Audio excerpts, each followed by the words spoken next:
하나님의 말씀 마태복음 28장 16절에서 20절의 말씀입니다.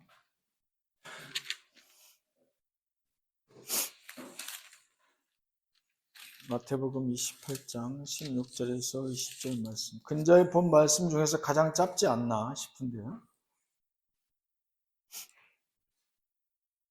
마태복음 28장 16절에서 20절까지 신약성경 52페이지 정도 될 것 같습니다. 같이 한 목소리로 읽겠습니다. 11제자가 갈릴리에 가서 예수께서 지시하신 산에 이르러 예수를 배웠고 경배하니 아직도 의심하는 사람들이 있다. 예수께서 나와 말씀하여 이르시되 하늘과 땅의 모든 권세를 내게 주셨으니 그러므로 너희는 가서 모든 민족을 제자로 삼아 아버지와 아들과 성령의 이름으로 세례를 베풀고 내가 너희에게 분부한 모든 것을 가르쳐 지키게 하라.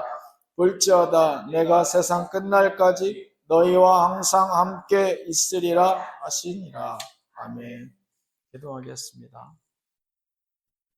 하나님 감사합니다. 오늘 주신 말씀 마태복음 28장 16절에서 20절 말씀으로 부활 이후 예수님의 명령이란 제목으로 하나님의 은혜를 청합니다. 부족하고 연약하여 늘 내 뜻대로 생각하기 일쑤이나 이 시간만큼은 특별히 성령의 감동하심으로 듣고 전하는 자 모든 이들에게 하나님의 말씀으로 그들의 생명 가운데 새겨나가게 하옵소서. 아멘. 예수님 이름으로 기도하였습니다. 아멘.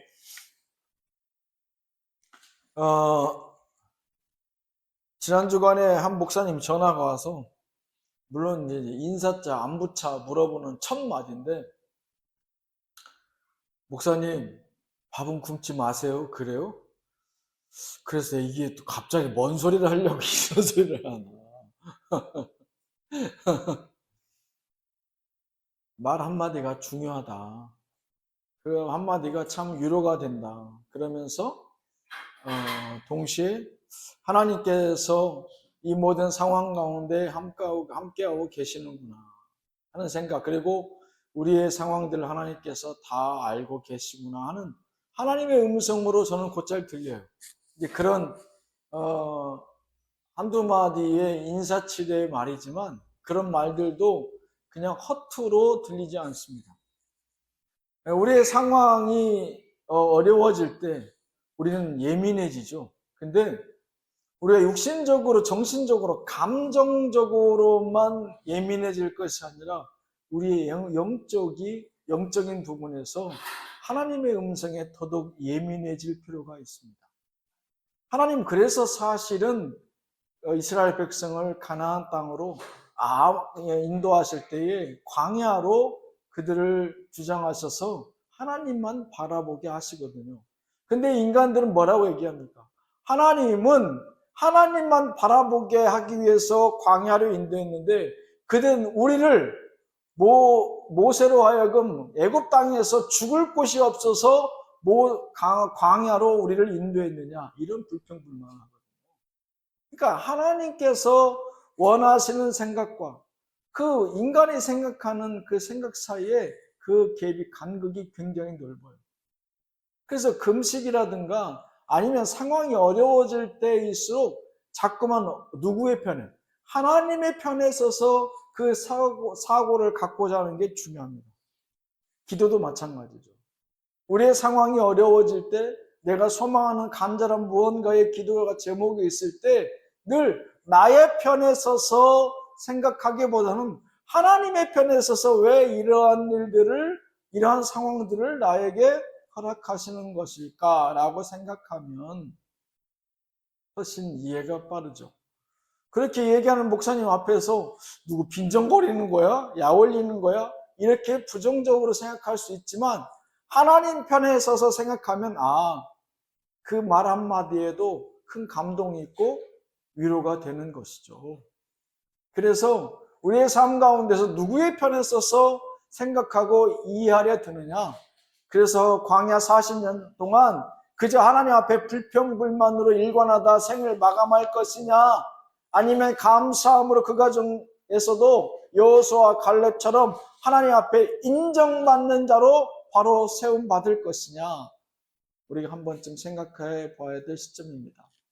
대통령 선거를 얘기했는데 많은 사람들이 많은 공약을 내세우고 국민들을 위해서, 나라를 위해서 하겠다고 여러 가지 공약들을 내세우지만 중요한 것은 누가 하나님의 편에 서서 곧 하나님의 사람, 곧 백성들을 위해서 진심으로 고민하고 그들의 말에 귀 기울이느냐. 저는 하나님도 지금 그들의 공약에 귀 기울이고 있을 것이라 여겨집니다. 그들이 가식이 아니라 진실로서, 가식이었다면 대통령이 되고 난 이후에라도 우리가 전에 있었던 선례와 같이 하나님은 용서치 않을 것이라 여겨집니다. 우리가 새로 선출될 대통령을 위해서 기도할 때에도 이런 부분에 있어서 잊지 않고 기도해야 될 줄로 믿습니다.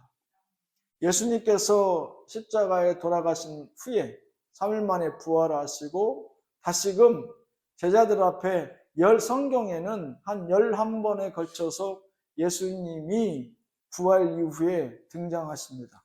11군데 성경에 등장하시는데 그곳의 대부분의 내용은 예수님께서 먼저 달려가신 내용이에요. 제자들이나 누가 그 예수 그리스도의 부활을 확신하고 예수 그리스도께 달려온 사람은 없어요. 죽음을 확인하러 온 사람은 있어도 부활을 확인하고자 그 부활의 감격과 감동으로 예수 앞에 나온 사람은 없어요. 오히려 예수님 자신만이 그 부활하신 이후에 그 놀라운 사건을 증거하고 인간적으로는 그 제자들 또 자기를 사랑했던 그 사람들을 만나기 위해서 그 발걸음을 재촉하셨던 인간 예수의 모습을 우리가 바라볼 수 있죠.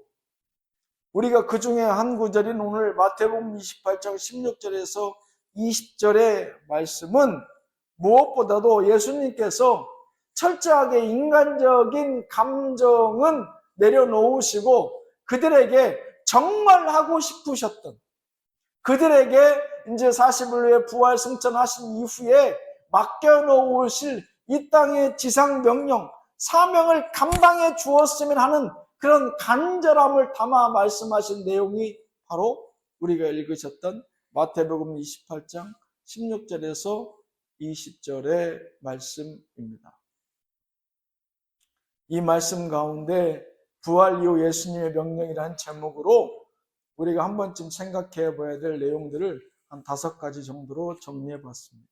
첫 번째로 의심하는 자는 들으라 라는 예수님의 말씀이 오늘 이곳에 들어 있습니다.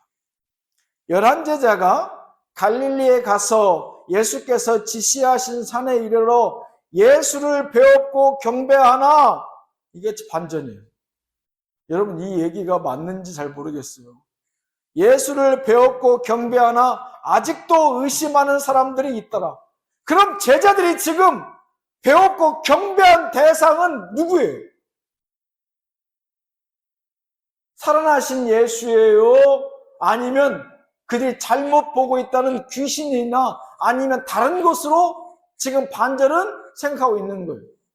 그들은 지금 예수를 배웠고 경배한다고 성경은 적혀져 있는데 그 다음 구절이 반전이잖아요. 아직도 의심하는 사람들이 있더라. 무슨 뜻이에요? 부활하지 않았으면 그들 앞에 지금 계신 분은 누구란 뜻이에요? 마가복음 16장 14절에 예수님께서 제자들에게 하신 말씀입니다. 그들의 믿음 없는 것과 마음이 완악한 것을 꾸짖으시니 이는 자기가 살아난 것을 본 자들의 말을 믿지 아니함이라. 이렇게 나옵니다.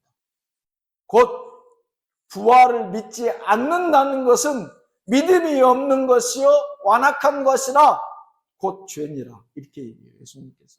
완악한 것이란 것은 성경의 완악한 자, 완악한 것, 완악이라는 표현은 죄의 완곡한 표현이에요. 죄를 에둘러서 표현한 거라고요. 지금 오늘 16절, 17절에 예수님을 의심하고 부활을 믿지 않는 지금 누구 앞에 서 있냐고요, 지금. 바꿔 얘기해 볼까요? 예수님의 부활을 믿지 않고 앉아있는 우리들 가운데 누군가는 지금 누구 앞에 누구의 말씀을 듣고 있는 거냐고요. 누구의 말을 듣는 겁니까? 부활하신 예수님의 말씀을 듣는 게 아니에요. 십자가에 달려 돌아가신 예수 그리스도, 우리의 죄를 위해서 온전히 물과 피를 쏟으셨던 예수님, 그 예수 그리스도 앞에 앉아있는 게 아니라고요. 지금 누구 앞에 있어요? 예수님 악수는 왜 보는 거예요? 살았나 죽었나? 사람인가 귀신인가? 혹시 죽었다고 하나 죽지 않고 딴 데 숨어 있다가 다시 나타나서 우리에게 부활했다고 하는 건 아닌가? 이 의심에는 그런 생각들이 다 포함되는 거 아닙니까? 하나님의 전에 와서 예배한다고 하나 그들 가운데에 나를 위해 죽으시던 십자가 사건을 인정하지 못하고 나아가 피와 물을 다 쏟으신 후에 부활하신 것을 온전히 믿지 못한다면 당신은 지금 귀신을 믿고 있는 거예요. 그리고 거짓된 허구를 믿고 있는 사람들입니다. 그걸 확인하기 위해서 교회에 나온 사람이거나 말이죠.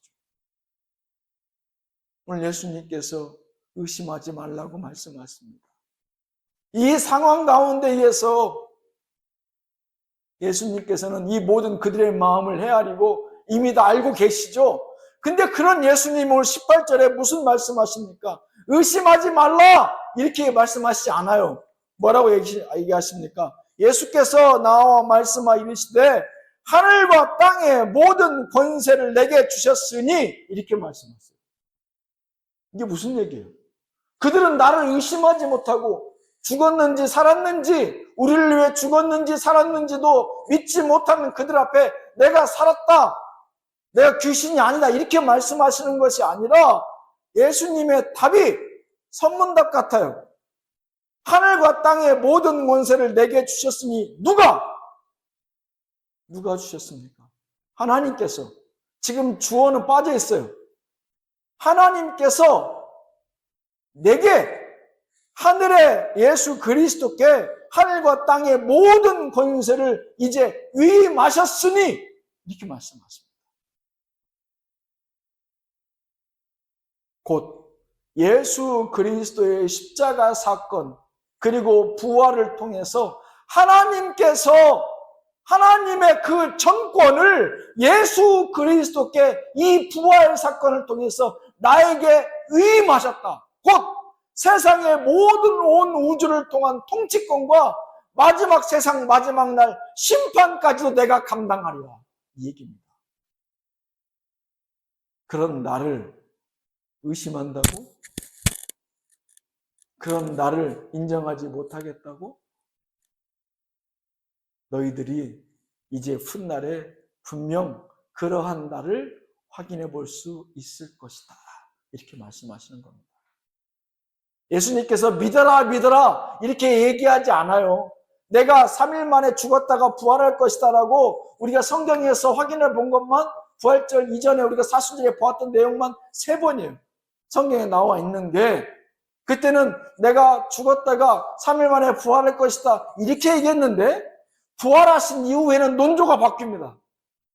내가 죽었다가 살아났어 이렇게 얘기하지 않고 하나님께서 이제는 나에게, 왜냐하면 예수님의 사명을 다 하셨잖아요.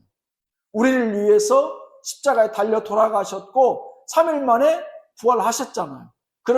그러므로 인해서 우리의 모든 죄를 사해 줄 수 있는 중보자 되신 예수 그리스도로 우뚝 세워주셨는데 이제 그 중보자 되신 예수 그리스도가 그 중보자로 머물고 끝나는 것이 아니라 하나님의 모든 우주를 포함한 그 통치권과 마지막 세상 마지막에 오셔서 심판하실 심판권까지도 나한테 위임하셨다라고 하나님 예수님께서 지금 말씀하시는 내용이에요. 너희들이 분명 의심이 있든지 아니든지 나를 분명 확인할 거야. 내가 어떻게 이제 하나님으로부터 그런 걸 받아 어떠한 모습으로 어떠한 사람인지 나의 구체적인 정체성은 지금부터 드러나게 될 것이다. 이렇게 말씀하신 겁니다. 실제로 그래서 예수님이 제자들 보는데 하늘로 승천해 가시죠. 올라가시잖아요. 그 마지막에. 또 본대로 너희들이 승천해 가는 날을 본대로 또 다시 볼 것이다. 그대로 올 것이다. 그렇게 말씀하시지 않습니까? 이제는 우리가 알고 있는 복음이라고 하는 것은, 우리가 알고 있는 예수 그리스도라고 하는 것은 천박하고 값싼 복음이 이래서 아니라는 거예요. 왜? 그 복음의 실체 되시고 중심 되시고 전부 되신 예수 그리스도는 사람들 앞에 발을 조아리고 때로는 발을 씻겨주셨지만 그가 연약하고 힘이 없고 나약한 존재라서 그랬던 것이 아니에요. 온 우주를 관장하시고 통치하시며 이제는 마지막 심판주로 오실 그러한 분이시라는 거죠. 이제는 믿든지 안 믿든지 눈으로 확인할 일만 남았어요. 믿어야 되겠죠. 안 믿으면 손해인 거죠. 예수님이 부활 이전과 부활 이후의 모습이 완전히 달라요. 부활 전까지는 철저하게 하나님의 사명 가운데 죽어야 되시기 때문에 그것을 극소수의 사람들에게만 입단속을 시켜서 말씀하시죠. 하지만 그들도 믿지 못했기 때문에 말을 안 했던 거예요. 믿지 못했기 때문에 그들이 발설하지 못했던 겁니다. 설마 발설했다 해도 믿을 사람이 없었거든요. 하지만 제자들에게는 말씀해 주시죠. 왜? 그 일련의 과정 가운데에 마지막에 이렇듯 예수 그리스도의 사명을 붙들어야 될 제자들이기 때문에 예수님께서 미리 말씀해 주시는 거예요. 모든 걸 다 알고 있어야죠. 예수님 부활승천 하신 이후에 알 것이 아니라 사도 바울처럼 예수님의 특별한 그 음성을 듣고 또 그가 그 모든 과정 가운데 동참하였던 사도 바울과 같은 경험이 이 제자들에게는 미리 하나 예수님께서 예정하셨던 거라고요. 그래서 미리 말씀을 해주셨던 것이죠. 그제서야 이들이 예수님께서 그러한 죽음과 죽음을 이기셨던 분이셨다는 것을 조금씩 깨달아 알기 시작합니다. 아직도 100%는 아니에요. 왜? 마태, 마가, 누가, 요한에서 예수님께서 다 말씀하신 내용들이 이루어져 갔는데 죽으심과 부활도 얘기하시는데 단 한 가지 제자들이 지금 경험하지 못한 게 있어요. 공화복음에 나오지 않아요. 사도행전부터 그게 시작돼요. 그게 뭡니까? 성령.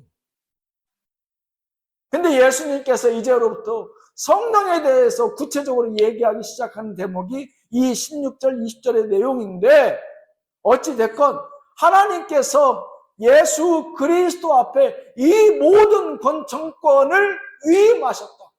이제 그 정권을 위임받은 내가 이 땅의 진정한 통치자로서 심판주로서 너희 가운데 어떻게 행하고 행할 것인지 내가 너희에게 알게 하리라. 이게 바로 예수님의 말씀입니다. 의심하지 말라. 의심하는 자는 들으라. 믿지 못하는 자는 들으라. 보라!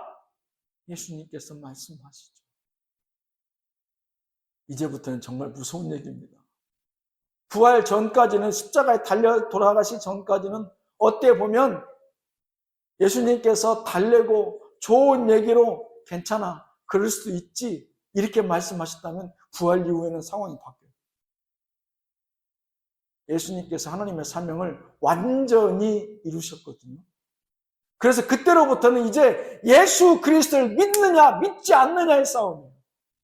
그때는 예수 그리스도의 죽음이라는 게 십자가라는 게 상징적으로 보이지 않았지만 사람들 앞에 그것을 보여줄 만한 사건이 없었지만 그래서 율법을 자기들 마음대로 재단하고 지키는 것처럼 그렇게 보여지는 거에 그들의 그러한 위선과 허례허식의 삶을 살았지만 이제는 구체적으로 예수 그리스도라고 하는 역사적 인물을 보내주셔서 죽으시고 죽으심에 3일 만에 부활하심을 직접 증명해 내셨기에 그 누구도 부인하지 못하는 사실이 됐어요. 그 부인할 수 없는 사실 가운데에 주께서 이제로부터는 선포하기 시작합니다. 하늘과 땅의 모든 권세를 하나님께서 내게 주셨다. 유대인들이 들으면 이거 다시 한번 십자가에 달려 돌아가실 얘기예요. 그렇잖아요. 신성모독이잖아요. 근데 예수님께서 부활 이후에는 이런 말씀들을 거침없이 하십니다. 왜? 이제로부터는 예수님이 가지고 계셨던 신성의 그 능력을 마음껏 사용하셔도 이제는 무관하기 때문이죠.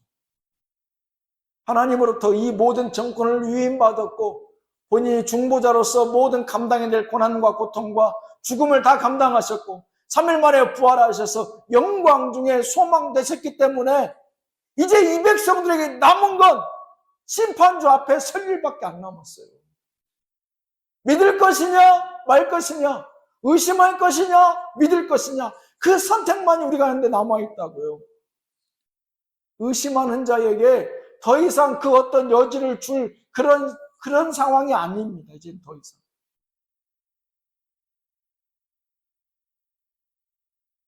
중보자 되신 예수 그리스도시지만 이제는 온 우주의 통치자 되신 예수 그리스도입니다. 심판주로 오실 예수 그리스도입니다.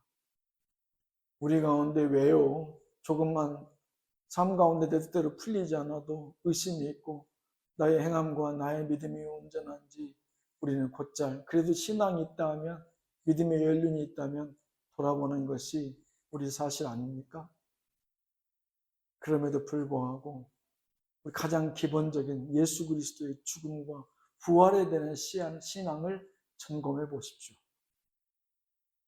예수님이 정말 나를 위해 돌아가셨고 3일 만에 부활하신 귀신이 아니고 거짓 영이 아닌 진정한 나의 구원자 되신 예수 그리스도신가?